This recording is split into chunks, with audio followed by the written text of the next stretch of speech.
네, 여러분 안녕하십니까. 오늘 중앙지법에 나와 있습니다.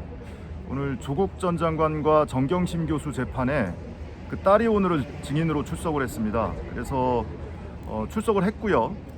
근데 40분 만에 오전 공판이 끝났습니다. 결과부터 말씀을 드리자면 일단 출석은 했고 본인이 포괄적으로 증언 거부권을 행사하겠다라는 의사를 밝혔고 재판부가 협의 끝에 이 포괄적인 증언 거부권을 수용을 했습니다. 그래서 개별 증인 신문을 하지 않고 오전 공판을 마쳤습니다. 조국 전 장관 재판입니다. 그런데 아시는 것처럼 조국 전 장관 한 명만 피고인인 것이 아니고 이 재판에는 정경심 교수도 공동 피고인으로 기소가 돼 있고요. 그 밖에 노한중 교수라든지 백원우 전 비서관, 박형철 전 비서관도 피고인으로 돼 있죠. 근데 사건이 지금 잘게 쪼개져 있어서 오늘은 입시 관련 혐의에 대해서 증인 신문을 할 예정이었습니다. 그래서 증인으로 2명이 채택이 돼 있어요. 오전에 조국 교수 딸, 그리고 오후에 한인섭 교수, 이렇게 2명이 증인으로 채택이 돼 있는데 조국 교수 딸이 오전에 증인으로 출석을 했습니다. 그래서 조국 전 장관과 정경심 교수가 나란히 피고인석에 앉아 있고 그 딸이 증인석에 앉는 모습이 처음으로 연출이 됐습니다. 다만 이 증언 거부권을 행사하겠다라는 의사는 이미 예고가 된 바가 있고요. 이 조국 교수 딸이 증인으로 출석을 해서 증언 거부권 행사 여부에 대해서 재판부가 의견을 밝혀달라고 요구를 했습니다. 그래서 의견을 밝혔는데 그 내용을 제가 메모한 내용 그대로 여러분께 좀 읽어드리겠습니다. 증언 거부 취지가 모든 질문에 대한 거부를 하고자 하는 것이냐라고 물었더니 모든 신문에 대해서 거부하고자 한다라면서 그 사유를 밝혔는데요. 재작년에 시작된 이 검찰 수사가 온 가족을 상대로 있었다. 그리고 저는 시도 때도 없이 공격을 받았다. 고등학교, 대학교 때 활동이 파헤쳐졌고 모두 부정당했다. 당시에 나름대로 열심히 활동했을 뿐인데 이런 사태가 있을 거라고는 상상도 하지 못했다. 무섭고 두려움이 많이 들었고 지금도 일하는 곳에서 어려운 일을 당하고 있다 하면서 울먹울먹했습니다. 이 얘기를 하기 위해서 울먹였던 모양이에요. 오랜만에 어머니 얼굴을 뵙게 됐다. 그래서 지금 많이 고통스럽다라고 울먹이면서 이야기를 했고요. 그리고 수사를 처음 받아봤다. 그런데 약 10년 전 기억이어서 정확히 진술을 못하거나 충분히 해명을 못한 것도 있다. 검찰 조사 단계에서의 얘기일 겁니다. 하고 싶은 말이 많지만 증언을 하는 것이 적절하지 않다고 들어서 증언 거부권을 행사하고자 한다. 이렇게 진술을 했고요. 당연히 이제 재판부에서는 검찰과 변호인단의 의견을 또 청취를 했습니다. 검찰에서는 증언 거부권 행사 자체는 형사소송법상에 주어진 권리이기 때문에 탓할 수는 없지만 검사가 개별 신문을 하는 것에 대해서 제한을 할 수는 없는 것 아니냐. 그리고 실체적 진실 발견을 위해서는 신문을 해야 하고 증인의 증언에 있어서도 오히려 본인이나 가족에게 유리한 증언을 할 수도 있으니 개별 신문을 허용해줘야 한다라고 주장을 했고, 변호인단에서는 검찰에서의 피의자 신문 조서에 대해서 변호인단이 이미 증거로 동의까지 한 상태다. 그러니까 보통 증인으로 출석하는 경우에는 검찰에서 참고인이나 피의자 진술을 한 경우에 변호인단이 그 조서에 대해서 증거로 채택하는 것을 동의하면 보통 그것 자체가 증거가 되기 때문에 굳이 참고인이나 피의자를 법정에 불러내서 증언을 청취할 사유가 별로 없지요. 그래서 이런 경우에는 증인 신청을 거의 안 합니다. 변호인단이 그 참고인이나 피의자 신문 조서에 대해서 증거로 채택하는 것을 부동의했을 경우에 그렇다면 그 조서를 증거로 활용할 수 없으니 직접 그 증인으로 출석을 시켜서 증언을 청취하는 것, 이게 이제 인증 조사죠. 그런 절차를 거치게 됩니다. 그런데 조국 교수 딸은 그 진술 조서에 대해서 이미 변호인단이 피고인 측에서 증거 채택을 동의했음에도 불구하고 검찰이 증인으로 또 출석을 신청을 했다라는 것이고요. 그런 측면에서 볼 때 검찰의 의도는 이 가족이 함께 법정에 서는 모습을 보이기 위한 것이라고 생각을 한다. 더더군다나 검찰이 조국 교수 딸에서 피의자 신문 조서를 받아놓고 기소를 할지 말지 아직 정하지도 않은 상태다. 그러니까 피의자의 신분을 여전히 갖고 있는 이 딸이 증인으로 출석을 해서 증언을 강요하는 것은 압박하기 위한 용도 아니냐.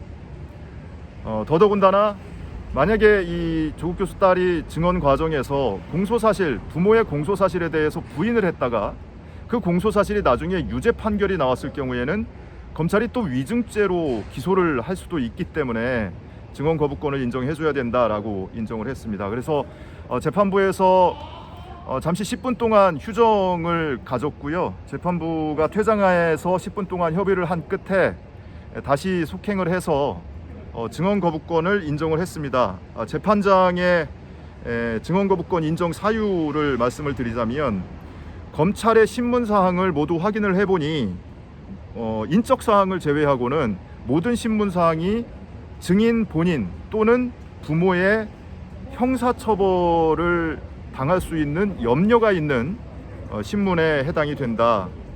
그리고 증인이 모든 신문에 대해서 증언 거부 의사를 명확히 밝힌 상태다.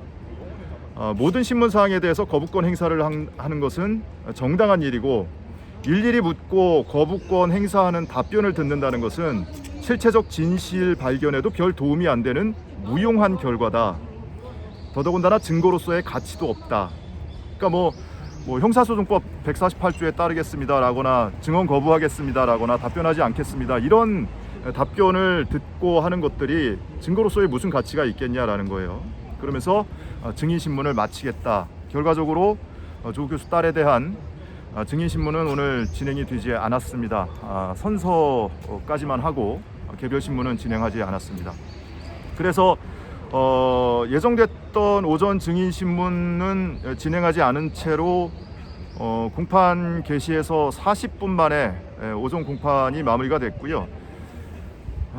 이전에 조국 전 장관이 정경심 교수 법정에 증인으로 출석하거나 또는 정경심 교수가 조범동 씨 법정에 증인으로 출석하거나 또는 정경심 교수와 아들이 최강욱 대표의 법정에 증인으로 출석하거나 이런 경우가 있었죠. 그러니까 대체로 전면적으로 다 증언 거부권을 행사를 한 바가 있습니다. 증인 신문 시작 전에 이 증인들이 출석을 해서 뭐 본인 사건 또는 이 친족의 형사 사건에 관련된 신문이기 때문에 포괄적으로 증언 거부권 행사를 허용해 달라라고 요구를 했지만 지금까지의 재판부들은 그럼에도 불구하고 검사 측의 입장을 수용해서 개별 신문을 허용했습니다. 그래서 조국 전 장관의 경우에는 300차례 정도 증언 거부권 행사한다는 의사를 법정에서 일일이 다 밝혀야 하기도 했고요. 정경심 교수와 그 아들도 다른 법정에서 많게는 100여 차례 증언 거부권 행사한다는 답변을 일일이 다 해야 했죠. 오늘 재판부는 여전히 뭐 비슷한 입장이기는 하지만 이 증인이 여전히 또 피의자 신분이기도 하고 그리고 부모의 형사처벌을 초래할 수 있는 그런 신문이기 때문에 포괄적인 증언 거부권을 인정을 한 사례입니다. 이 유관된 관련돼 있는 재판에서는 처음으로 이렇게 포괄적인 증언 거부권이 인정된 사례로 남게 됐습니다.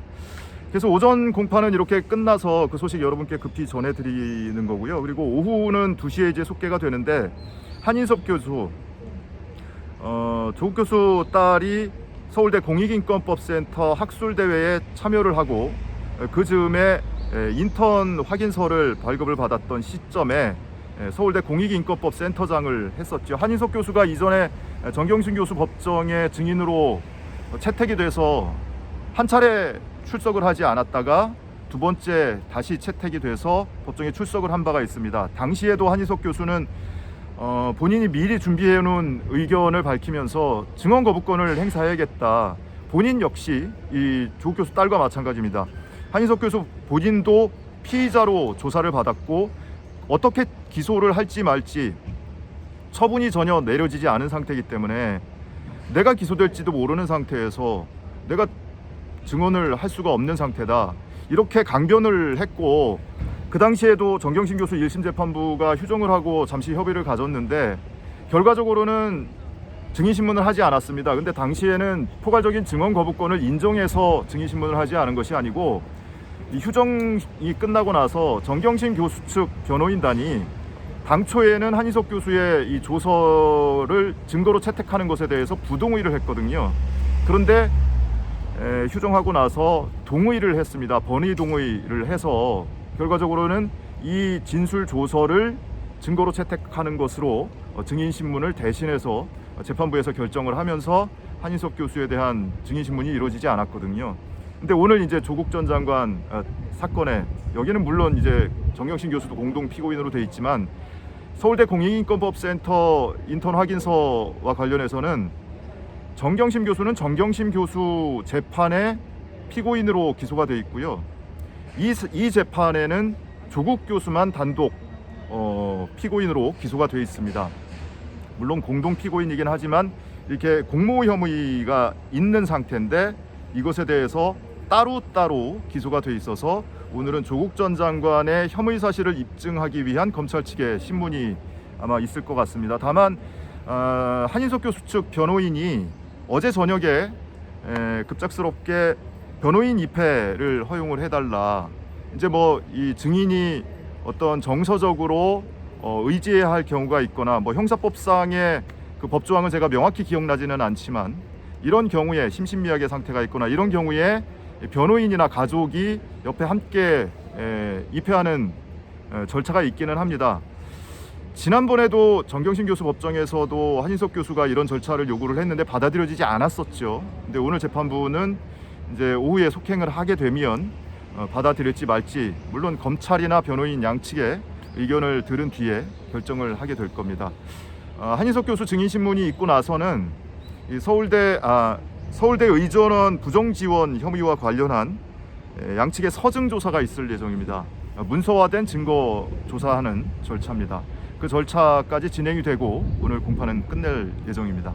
자, 오전 증인신문 관련 소식 이 정도로 전해드리고 오후 공판 소식은 종료된 뒤에 추가로 또 공유를 해드리도록 하겠습니다. 시청해주신 여러분 고맙습니다.